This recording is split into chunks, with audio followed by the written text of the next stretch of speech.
Hey, this is Bethany. Welcome back to my channel, and this is what I would like to call Muse makeup. Now you could use this for a muse or a fairy or enchantress or any type of pretty, beautiful, ethereal thing you would like for this upcoming Halloween season. I just wanted to get this kicked off because preceding this are going to be Halloween videos basically. And I was inspired by the fans that I bought. You'll see in this. They're just cheap $3 fans, and I got this kind of Marie Antoinette vibe coming together. So, if you want to become a beautiful ethereal muse, then keep watching. So to begin, we're going to be popping on this icy blue wig from Eva Hair Official. They sent me like 2 years ago. And then I'm going to be priming my skin, just drying off the oil, I guess, with my Smashbox Primerizer. It helps me from being flaky, and then everything adheres better, so it's good.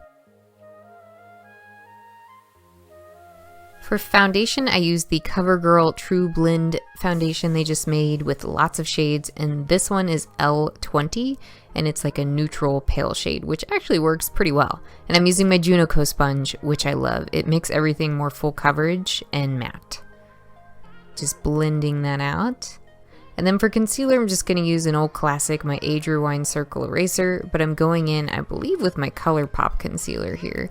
I love this because it's only $6 and it's pale as heck. I think it's number 2. And I may have brightened under the eyes a bit too much, but it's okay for like a creative look. Then I'm going to be priming with the Covergirl Lid Lockup, just a nice eye primer. And today we're going to be primarily using the Makeup Geek Power Pigments. Now, I talked about these in my favorites video. I'm using the light blue and the kind of cobalt blue. And I found that the light blue was a pain in the butt to work with. And the cobalt blue was slightly less a pain in the butt to work with.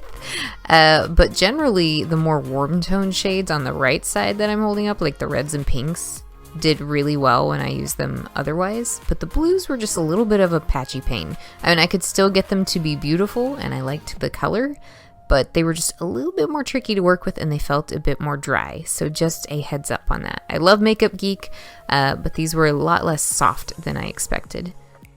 And as you can see, I've already jumped into making a bit of a halo eye, and I'm going to be dragging that out to my temple even more later. We're going to be using a lot of the Vlad MUA collection from Smashbox, and I'm using her palette and popping a little bit of that champagne shifty shade on my lid.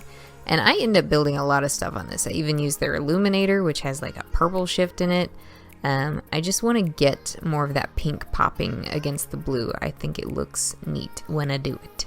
And then I pulled out an oldie but a good fave, my NYX Prismatic eyeshadow in Mermaid, and I'm going to use that. A little chunk fell out, that's why I made that dumb face. I'm going to use that to light up the inner tear duct. I just think it correlates well with that matte blue that I used all over the place. And then continuing with more of this Petal Metal collection from Smashbox and Vlad MUA, I actually used this Rose Glitz liquid, and I'm experimenting with it on the eyelid. I do think applying it and then putting a little bit more of that illuminator on there made it pop, which I really liked. Next, I'm hopping back to those blue Makeup Geek eyeshadows, and we're going to be dragging these down the neck.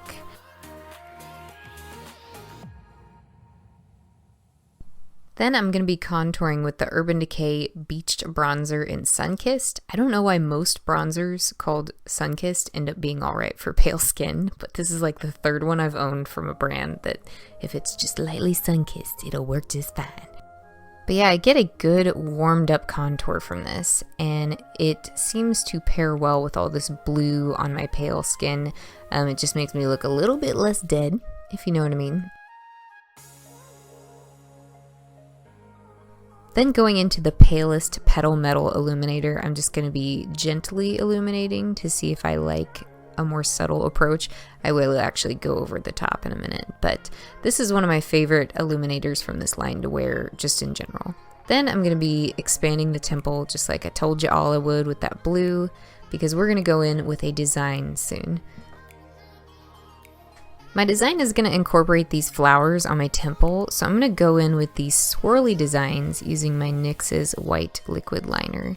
And I would just recommend resting your elbow and then gently sweeping these things. I've actually sped up the footage, but I was a lot slower actually doing this just to be more careful and make it neat.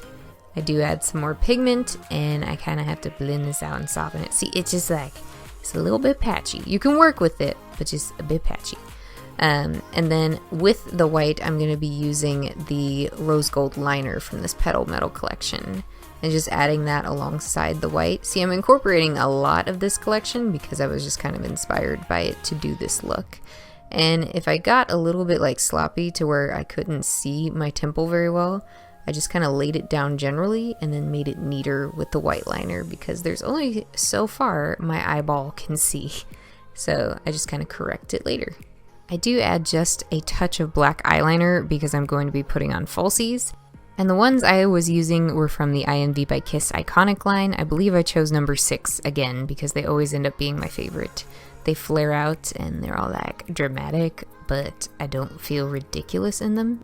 And then I added some big circle lenses from Oh My Kitty For You, so I looked extra otherworldly. I also used that same rose gold eyeliner to fill in my eyebrows, and I've been kind of digging the like gold or golden eyebrows lately, so that's what I did. And what I'm doing next is I'm going to be using these kind of pearly rhinestones glued all over my neck, and I'm using this adhesive that my friend developed. She is Hello Fairy on Etsy, and she sells magical fairy wings and some other things, including this like lash and rhinestone glue. So I will have my buddy Hello Fairy linked below if you all want to check her out. Next, I'll be applying some of this glitter that she gave me from her store as well, and I'm just going to be adding that glue and placing bits of that glitter in between the pearls, so it kind of fills in the spaces with something more interesting. And because, you know, it's glitter, I add some to my temples as well. I just love the way it shifts when I turn my head. And we add a little more, and actually a little more, sorry, we'll continue with this, and more actually, there's some more. Then we go in with some white liquid liner to dot between all these spaces. So we are just adding a lot of stuff on that neck. I do stop to accessorize and ignore my lip color, we're going to change it. I fill in my lower waterline with some slide-on liner from NYX. And then finally, we are popping on some flowers. I switched over to pink ones instead of white because I thought that went better with the rose gold tones of the makeup we're using. I'm also going to cut some lashes in half and apply some to the bottom line just to give my eyes a more doll-like appearance. And because apparently glitter wasn't enough, I decide I'm going to go in with a little bit of lash glue and some Swarovski crystals. Sorry if I can't pronounce that very well. It's hit or miss. Then I'm going back to my white liquid liner, and we are going to be freckling ourselves all up. And we're focusing mainly around the design area here with different sizes, but I decide to use the illuminator all over my entire middle face first, just to look like a blushy, youthful little fairy creature. And then once we do that, then we're going to go back to more freckles, like more than you can possibly even imagine. More than I had before puberty, I think. And the lip color I decided on is a nude by Luminess, and it is in the shade called Midtown. It's actually called a lip stain, but this is not a lip stain to me. This behaves like a very good liquid lipstick that felt pretty comfortable on the lips and looked cute. And that is my finished Muse makeup. I hope that you all enjoyed this. I intended this to kind of double as like fairy makeup for Halloween as well. And while I did create this like at least a month ago, I'm glad to get it up more in the Halloween time span so that you all can use it for that purpose. So, and you may notice I wear this like rose headband that I bought from my kitsch. They send me stuff, but I saw this and I had to buy it. It's like these gold roses. And I just had to mention it. I am in no way sponsored. I bought it with my own money, and I just really wear it all the time around my house pretending I am a princess, even though I am not. Anyways, if you have any Halloween requests for me over the next month, please feel free to leave them below in the comments. I am going to do some glam skullish stuff, so if you want to give me themes for that, I would love it. Anyhow, I thank you all so much, and I will see you all next time. Bye-bye.